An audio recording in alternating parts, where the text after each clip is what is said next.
Chapter 14.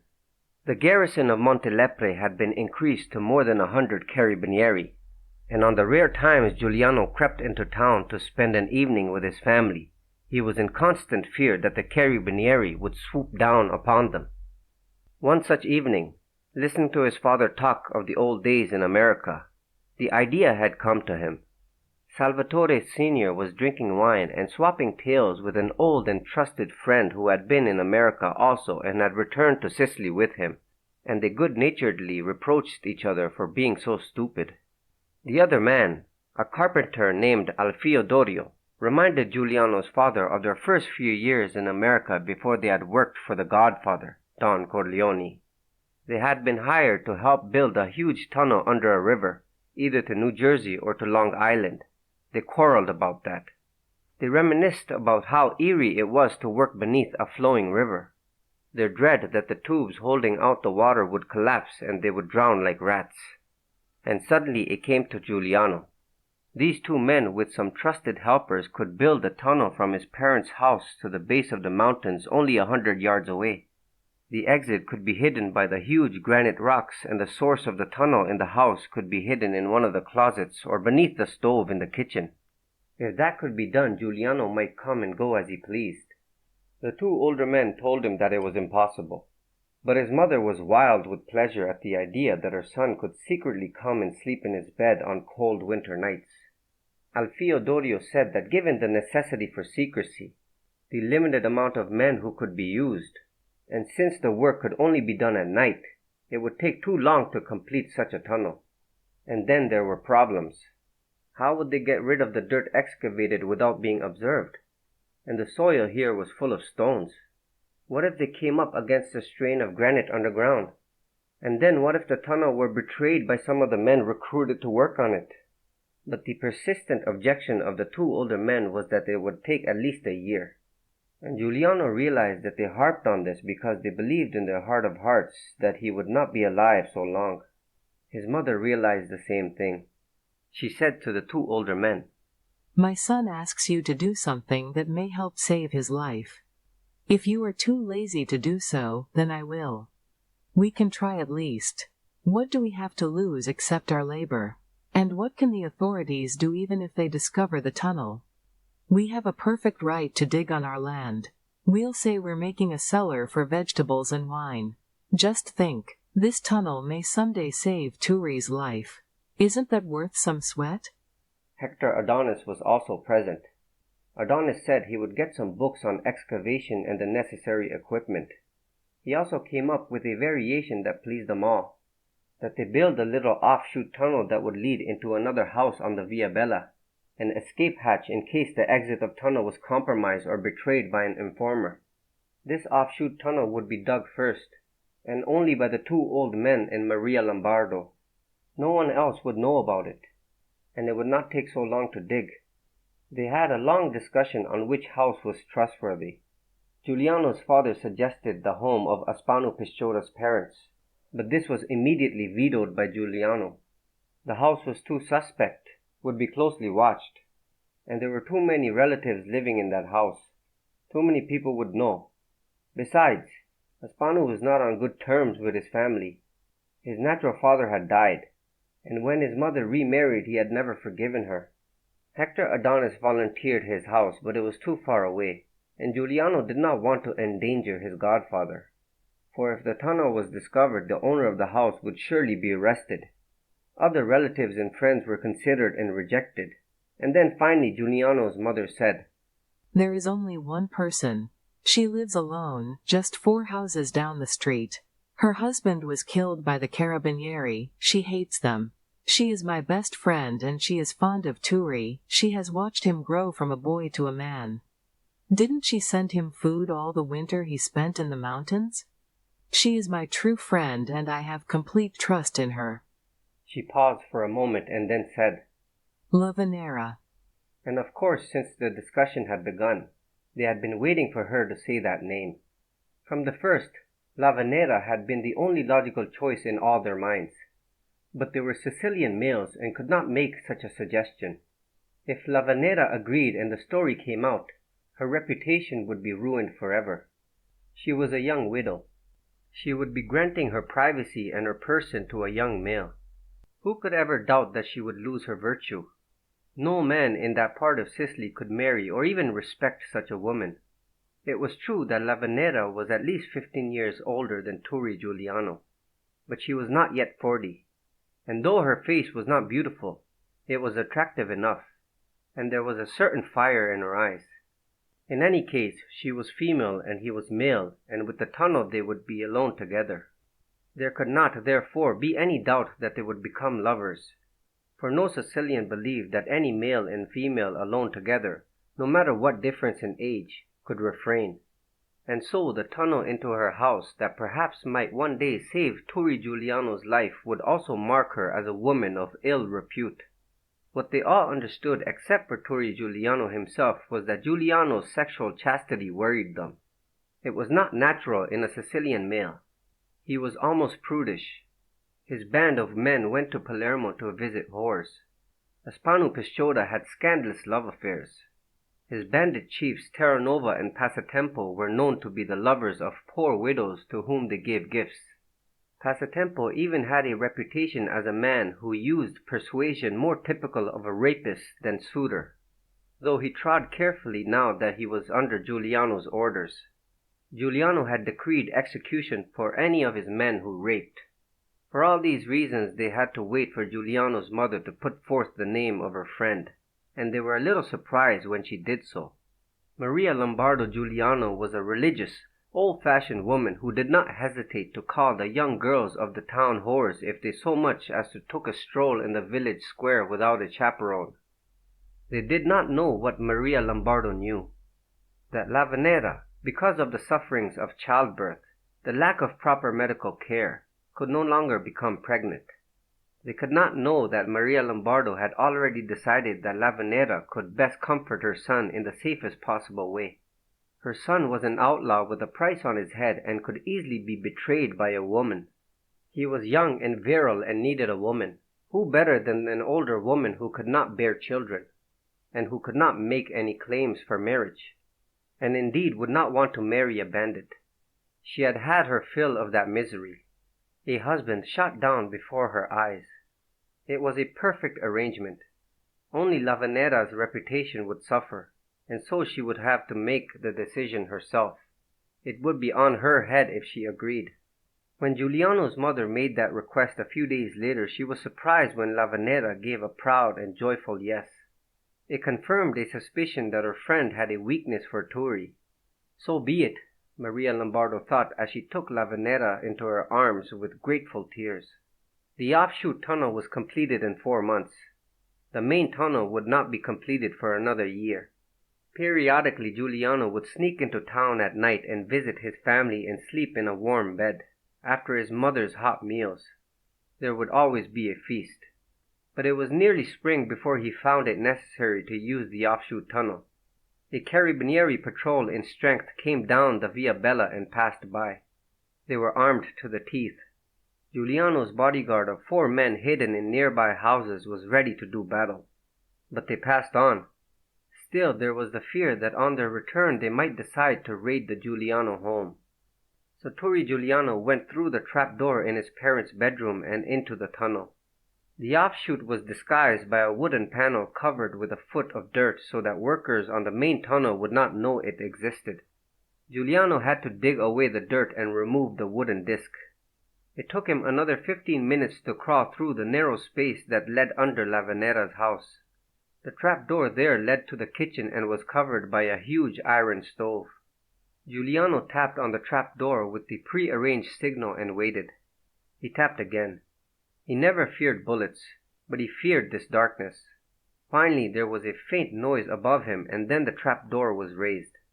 It could not rise all the way because the stove above it broke the plane of the lid. Giuliano had to squeeze through the opening and wound up on his belly on Lavanera's kitchen floor. Though it was the middle of the night, Lavanera was still in her usual ill-fitting black dress, the mourning for her husband though he was 3 years dead. Her feet were bare. She wore no stockings, and as Giuliano rose from the floor he could see the skin on her legs was startling white. so very much in contrast to the brown skin of her sunburned face and the jet black, coarse and heavily woven hair.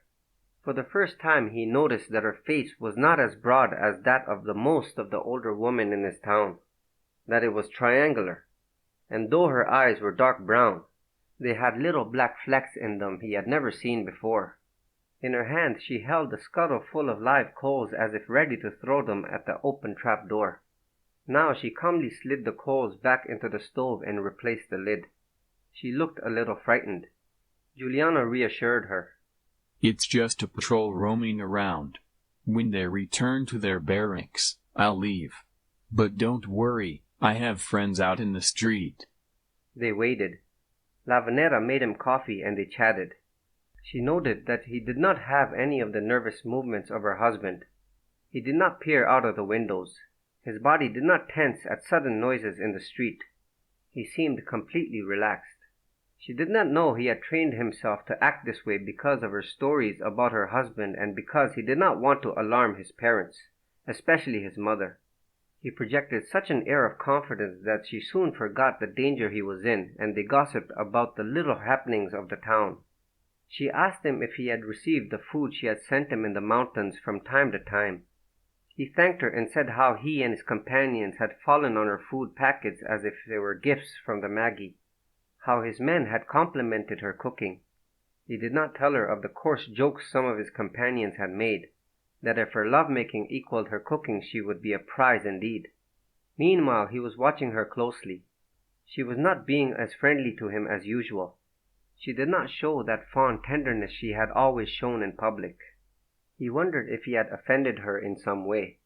When the danger was past and it was time for him to leave, they were formal with each other.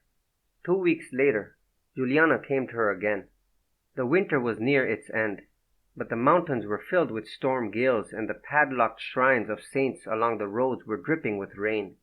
Giuliano in his cave dreamed of his mother's cooking, a hot bath, his soft bed in his childhood room, and mixed with these longings, much to his surprise, was the memory of the white skin of Lavanera's legs. Night had befallen when he whistled up to his bodyguards and took the road down to Montelepre. His family greeted him with joy. His mother started to cook his favorite dishes, and as they were cooking she prepared a hot bath. His father had poured him a glass of anisette when one of the network of spies came to the house and told him that Carabinieri patrols were surrounding the town and the Mariciallo himself was about to lead a flying squadron out of the Bellampo barracks to raid the Giuliano household. Giuliano went through the closet trap door and into the tunnel. It was muddy with rain and the earth clung to him and made the trip long and laborious. When he crawled into Lavanera's kitchen his clothes were covered with slime, his face black. When Lavanera saw him, she laughed, and it was the first time Giuliano could ever remember her laughing. "You look like a Moor," she said, and for a moment he felt a child's hurt, perhaps because the Moors were always the villains in the puppet shows of Sicily, and instead of being a hero in danger of his life, he could be seen as a villain, or perhaps because her laugh made her seem inaccessible to his inner desire. She saw that in some way she had injured his vanity. "I'll fill the bath tin and you can get clean," she said. "And I have some of my husband's clothes you can wear while I clean yours." She had expected him to object, that he would be too nervous to bathe in such a moment of danger. Her husband had been so jumpy when he visited her that he would never undress, never leave his guns out of reach of his hands. But Giuliano smiled at her and took off his heavy jacket and his guns and put them over the wooden box that held her firewood. It took time to heat pots of water and fill the tin tub. She gave him coffee while they waited and studied him. He was handsome as an angel, she thought, but she was not deceived. Her husband had been as handsome and murdered men, and the bullets that killed him had made him ugly enough, she thought with misery. It was not clever to love a man's face, not in Sicily. How she had wept, but secretly there was the tremendous surge of relief. His death had been certain. Once he had turned bandit, and every day she had waited, hoping he would die in the mountains or some far-off town. But he had been shot down before her eyes. And ever since she had been unable to escape the shame, not of his being a bandit, but of his dying an inglorious and not a brave death. He had surrendered and begged for mercy, and the carabinieri had massacred him before her eyes. Thank God her daughter had not seen her father slain. A small mercy from Christ. She saw that Turi Giuliano was watching her with that special light on his face that signaled desire in all men. She knew it well. Her husband's followers often had such a look.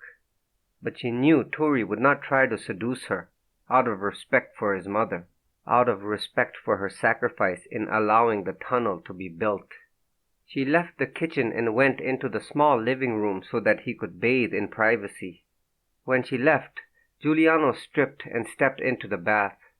The act of being naked with a woman nearby was erotic to him.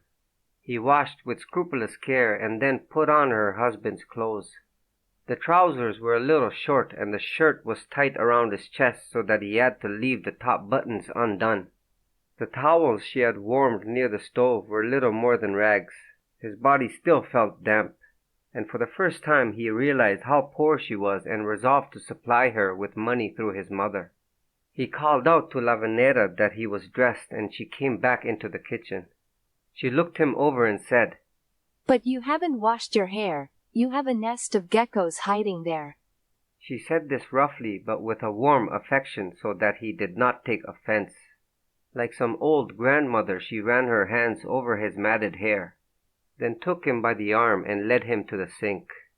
Giuliano felt a warm glow where her hand had touched his skull. He quickly put his head under the faucet and she ran water over him and shampooed his hair with the yellow kitchen soap. She had no other. When she did so, her body and legs brushed against him and he felt the sudden urge to pass his hands over her breast, her soft belly.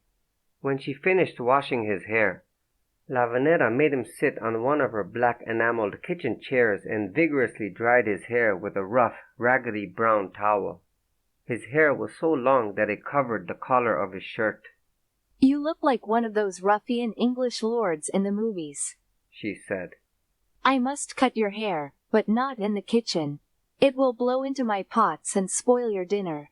Come into the other room." Giuliano was amused by her sternness. She was assuming the role of an aunt or mother as if to prevent any show of a more tender feeling. He was aware of the sexuality behind it, but he was weary. In this area he was inexperienced and did not want to look foolish. It was like the guerrilla warfare he waged in the mountains. He would not commit himself until all the odds were on his side. This was not scouted terrain. But the last year of commanding and killing men made his natural boyish fear seem more like a joke, the rejection by a woman not so paralyzing to his ego. And despite his reputation for chastity, he had gone to Palermo with his friends to visit prostitutes. But that was before he had become an outlaw and acquired the dignity of a bandit chief. And of course a romantic hero would never do such a thing. Lavanera led him into the small living room cluttered with stuffed furniture, small tables topped with black varnished wood. On these tables were photographs of her dead husband and dead child, singly and together. Some were of Lavanera with her family. The photos were framed in black oval wood, the prints tinged with sepia brown. Giuliano was surprised by the beauty of Lavanera in these younger, happier days, especially when she was dressed in pretty, youthful clothes. There was a formal portrait of her alone, dressed in a dark red dress, that struck him to the heart. And for a moment he thought of her husband and how many crimes he must have committed to bring her such finery. "Don't look at those pictures," Lavanera said with a sad smile. "Should I bring your guns from the kitchen?" He realized that one of the reasons she had brought him into this room was to make him see these pictures. She kicked a small stool from a corner of the room and Giuliano sat on it. From a leather box, beautifully made and stitched with gold, she took scissors, razor, and comb, a prize the bandit Candelaria had brought home one Christmas from one of his crimes. Then she went into the room and brought a white cloth which she hung over Giuliano's shoulders. She also brought a wooden bowl which she placed on the table beside her. A jeep went by the house. She said, Turi, Turi. Giuliano looked at her calmly. He seemed absolutely serene. He did not want to alarm her. They both knew the jeep going by was full of carabinieri on their way to raid the Giuliano home. But he knew two things. If the carabinieri came here and tried to enter the barred door, Pisciotta and his men would massacre them all. And before he had left the kitchen, he had moved the stove so that no one could raise the trap door. He touched her gently on the arm. No, He said. I don't need my guns unless you plan to cut my throat with that razor. They both laughed. And then she began to cut Tui Giuliano's hair. She did so carefully and slowly, grasping strands to snip, then depositing the hair into the wooden bowl. Giuliano sat very quietly, mesmerized by the tiny snipping noises. He stared at the walls of the room. On them were huge portraits of Lavanera's husband, the great bandit Candelaria, but great only in this little province of Sicily, Giuliano thought, his youthful pride already in competition with the dead husband. Rutilo Candelaria had been a handsome man. He had a high forehead surmounted by wavy chestnut hair carefully cut, and Giuliano wondered if his wife had cut it for him. His face was adorned with full cavalry mustaches which made him seem older, though he had only been 35 when the carabinieri shot him. Now his face looked down from the oval portrait almost kindly, in a benediction. Only the eyes and mouth betrayed his ferocity. And yet at the same time there was a resignation in that face, as if he knew what his fate must be. Like all those who raised their hands against the world and tore from it what they wished by violence and murder, like others who made personal law and tried to rule society with it, he must come finally to sudden death. The wooden bowl was filling with glossy brown hair, clumped like the nests of small birds.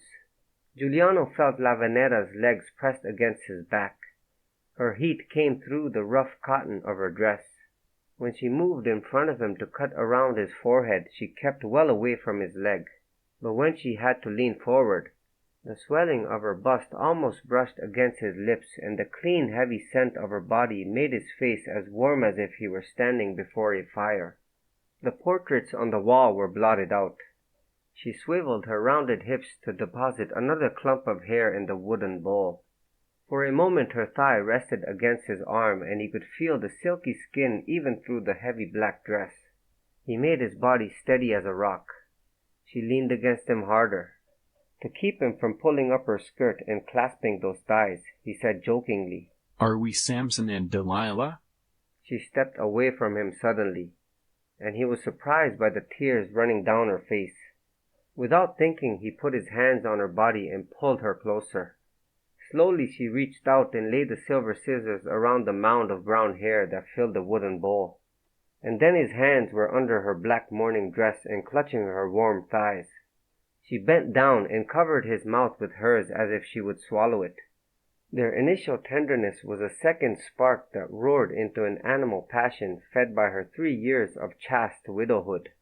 His springing from the sweet lust of a young man who had never tasted the love of a woman, but only the bought exercise of whores. For that first moment, Giuliano lost all sense of himself and his world. Lavanera's body was so lush, and it burned with a tropical heat that went to his very bones. Her breasts were fuller than he could ever have imagined. The black widow's dress had cleverly disguised and protected them. At the sight of those oval globes of flesh, he felt the blood pounding in his head. And then they were on the floor making love and taking off their clothing at the same time. She kept whispering, Turi, Turi, in an agonized voice, but he said nothing. He was lost in the smell, the heat and fleshiness of her body. When they finished, she led him into the bedroom and they made love again. He could not believe the pleasure he found in her body, and even felt some dismay at his own surrender, and was only comforted that she succumbed even more completely. When he fell asleep, she stared down into his face for a long time. She imprinted it on her memory in fear she would never see him alive again, for she remembered the last night she had slept with her husband before he died. when she had turned her back after making love and fallen asleep, and ever since could not remember the sweet mask that comes over every lover's face. She had turned her back because she could not bear the fearful nervousness of her husband when he was in the house, his terror of being trapped so that he could never fall asleep, the way he started up if she rose from the bed to cook or do some chore. She marveled now at Giuliano's calm. She loved him for it.